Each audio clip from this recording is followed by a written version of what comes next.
Hello. So today we are going to be looking at how to deal with ranges. We are going to be talking about to deal with fake breakouts, but fake breakouts come from ranges. So now the first point is we look out for now a range is normally like this. Let's say it's a sideways range. You get a sideways range. So we are going to be looking at how we look at this situation whereby the market has created a level of support down and a level of resistance up, a level of resistance up. So that's the first thing. So now what we tend to see is that we are caught up between buying up to this point and selling up to this point. Or sometimes these are moments of low volume, like the Asian session. And then we tend to see sometimes the market faking out, let's say, and then it continues like that. Or even sometimes we see like the market may just tends to it tends to it tends to proceed even upwards like that. You get? So fake breakouts, we want to see when is the market faking out, making a fake breakout, you get, and how we take the real moves. And how we take the real moves. So basically, we can see here, this is the example that we are using. We are currently on the H4, but it could even be on a much lower time frame. We can see that. By the way, for me, I don't trade patterns. You get, let's say, triangle patterns and all that. You get, but this is for like for purposes of illustrating. So now we've seen we see something of this sort. Now, how do we deal with such? First of all, we have to know the trend. We have to understand the trend. We can see that we are going down. You get, the market is bearish. That is the first thing. And then we need to understand, has the market ended the trend? You get it, has it ended the trend? Has it ended the trend? And then for us to be, let's say, buying, you get, because not always that if the market here was if the market was let's say bearish, you get, no, the market was bearish, not that when it fakes out like this, it cannot buy, you get, no. So we want to see, is it going to be faking out upwards or it's going to be faking out downwards? And then we want to see, is this a point where the market could reverse to, let's say, turn bullish for a long time? You get, for a long time. We also have to be asking ourselves that question, you get. But basically, we have a range here, you get. So how do you deal with that? So uh, now I look out for the trend. We are going downwards. Now, what is the next point? It is look out for reaction points. Now, what is a reaction point? Let me show you something like this. A reaction point is like this. Now, you see the market here the market was, let's say, moving upwards like that. You get, as we see, something like that. And let me change the color of this to white. You get? Yeah, the market was moving up like that. Now, what are reaction points or points of interest? Now, there are these points here. You get?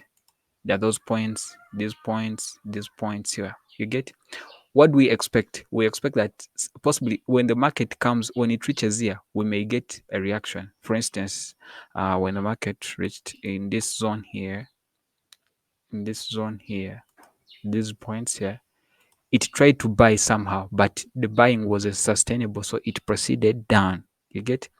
And let me go on. I'm going to go on H4, and then we see a better example of that. We are going to be seeing a better example of that. So we can go, let's say, on H4, and then we now this is it.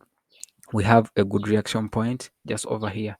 Previously, when the market was buying, it was moving up like that, but then we can see that it reached in this zone. You get, but by the way, it becomes a zone, not just a point. It's a zone. We can see that here, when reached here, the market tried to do some buying until it wasn't sustainable, and then it dropped. You get, it dropped there. You get. So now when we look out for a reaction point, I think you've seen what a reaction point is. So now we can see that here on the way, actually we've even moved on the H4, but then we are not seeing whether we are reacting to any point this side. So I can choose to let me first delete this. I can choose to go to the daily. Okay, I can choose to go to the daily, and then we can see. First, wait. There is some previous analysis that I done before. So on the daily, we are not also seeing a reaction point properly this side. You get? We are not seeing it that side. So what do I do next? I can go on the weekly. You get? Because here, this side, I'm not seeing a proper market structure. Let me go on the weekly, and then you'll understand properly what I'm talking about. This is the weekly. So this was previous analysis. So now, what can I say about the weekly time frame is this. Uh, when you're trading, personally, I love to see when I'm trading if I can see these two parts. Let me show you. Let me show you something. Now here we on the chart. We are in this section of sales, the section of sales. Now I always like it to see the previous point where the market was buying. If at all I'm in a selling market, I always like to see the part where the market was buying. You get the market where the market was buying. So now that's it. That's why we've come on the weekly. Now on the weekly, there's this thing that we are seeing here, actually here. You get? Now the market was just up here, but this is the reaction point that would be looking out for. You get? Possibly to reach. We've not yet reached this area here. Now, but then I told you we are looking for an entry to take like in a day, just a day. You get? But now this is driving our bias that possibly we are still proceeding down. You get? So if at all looking out for fake breakouts, then you need to be careful. As you're taking, let's say, buying entries here, you need to be careful because we've not yet reached a clear demand zone. You get? So now, but this is the reaction point. But then we can see that before we broke structure just over this side, we had the range here signified by this bearish doji. You get this bearish doji. You get?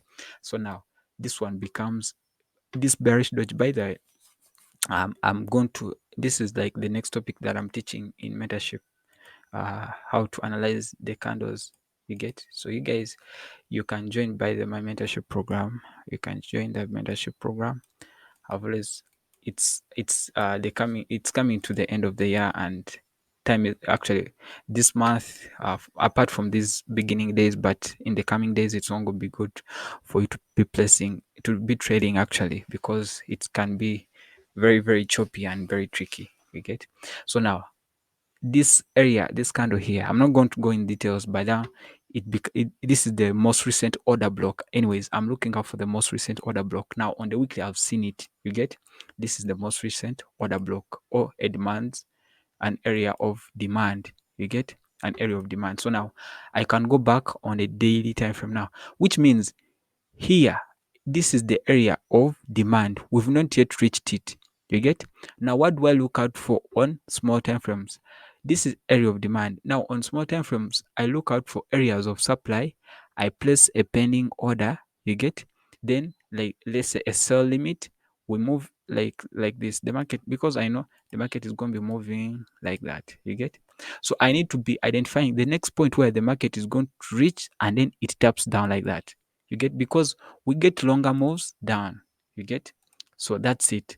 Now we know we've not yet reached this point. Now I can go on. What am I going to be looking out for on small time frames? I'm going to be looking out for areas of supply. You get? I look out for areas of supply to reach areas of demand. You get? So now I can go on H1, the daily, I mean. Now on the daily, we can see that this is the area we are still, it's nearby. You get? That's the area we are looking out for to reach. I can go on the H4. You get? I can go on the H4. Now H4 would be showing, actually on H4 we can see that we get a glimpse of the most recent area of supply. You get? Now we want to see where the market could be faking out, because we know we are into this triangle pattern. You get? where could be the market be faking out to go. You get? Now on H4 we can see that we have these doji candles or these order blocks here. You get these doji candles here. So I can highlight now. This is it. These dojis, personally, I'll be most interested in where the bodies are because they are these candle wicks. You get? These were the fake outs. Now I'm going to see now if the market was faking out in this doji in these weeks here, then where was the body? You get? This was the main area of interest where the market was balanced. Now here I look out for this was the real area where the market was placing orders. You get? So now I highlight that area. I'm going to be refining it on the H1. You get? On the H1. So these were fake outs, you get, but the real activity was there. So now I can go on H1. You get?